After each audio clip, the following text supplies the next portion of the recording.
Hi friends, welcome to our channel. இன்றைக்கி என்ன dish பார்க்க போகிறோம்னா, ஒரு ஹெல்த்தியான ராஜ்மா கிரேவி தாங்க பார்க்க போகிறோம். அந்த கிரேவிக்கு இந்த ராஜ்மாவை நல்லா வேக வச்சு உப்பு போட்டு வேக வச்சு எடுத்து வச்சுருக்கேன். இப்போ ஒரு மசாலா அரைச்சிக்கலாம். அதுக்கு தேவையான பொருள் இஞ்சி, பூண்டு, வெங்காயம், தக்காளி. இது மிக்ஸி ஜாரில் அரைச்சிட்டு உங்களுக்கு நான் காட்டுறேன். பாருங்க, குக்கர் நல்லா காஞ்சிச்சு. இப்போ எண்ணெய் ஊற்றிக்கலாம்.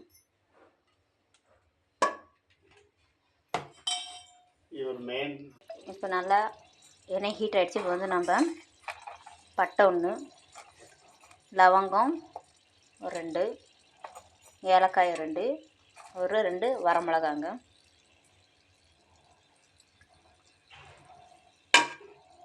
நல்லா ஃப்ரை பண்ணிக்கலாம். இப்போ நம்ம இது கூட ஒரு ஸ்பூன் மல்லித்தூள், ஒரு ஸ்பூன் மிளகாய்த்தூள், 1/4 ஸ்பூன் மஞ்சள் தூளுங்க.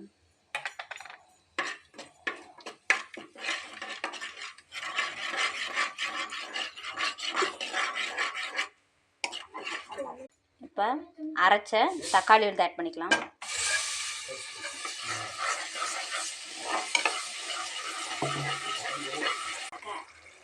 இப்போ கொஞ்சம் கரம் மசாலா ஆட் பண்ணிக்கலாம்.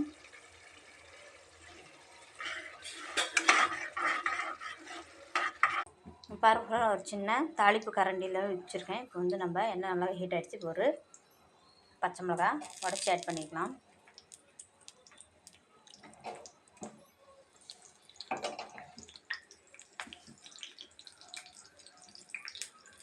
ஒரு 1/4 ஸ்பூன் வரமிளகாய் தூள் போட்டுக்கலாம்.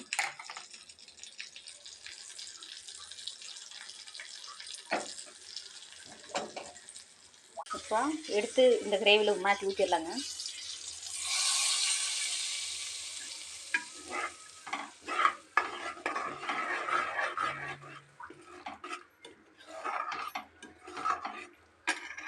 இப்போ இந்த கிரேவி தயாராகிடுச்சு பாருங்கள் ஃப்ரெண்ட்ஸ். எண்ணெய் பிரிஞ்சு வந்துருச்சு. இப்போ வேறு ஒரு பவுலுக்கு மாற்றிட்டு நான் உங்களுக்கு காட்டுறேன்.